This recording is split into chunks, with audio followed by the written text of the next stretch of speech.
The Nasarawa State Assembly is investigating the secretary to the government over the alleged failure to utilize the $1 billion education fund.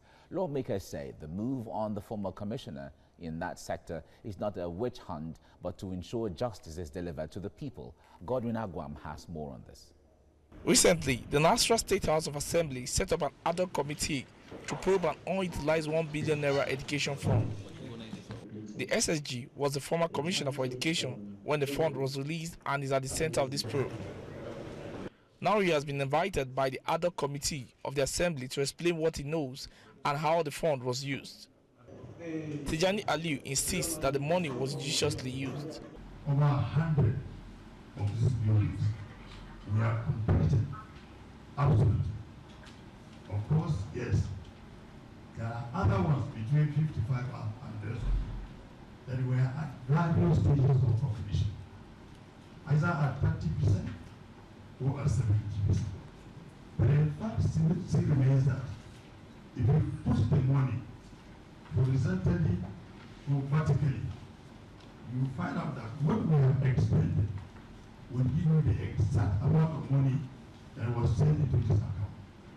But the other committee believes the SSG's testimony comes at variance with what is contained in documents at their disposal. We have a report that has indicted his person before us.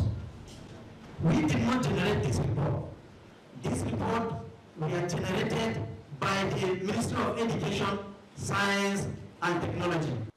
The issue has generated a series of reactions from residents of the state under different umbrellas.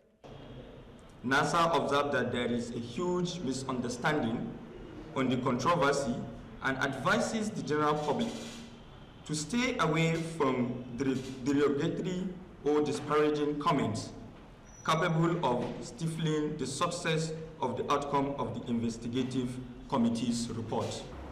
The question is, why the calls for Tijani's head? Actions of the many groups and individuals calling for Tijani's head leaves one with the conclusion that ulterior motives, which has so much to do with political undertones, is the sole reason.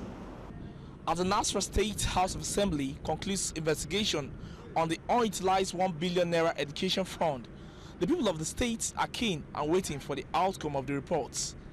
Godwin Agwam, TVC News, Lafia.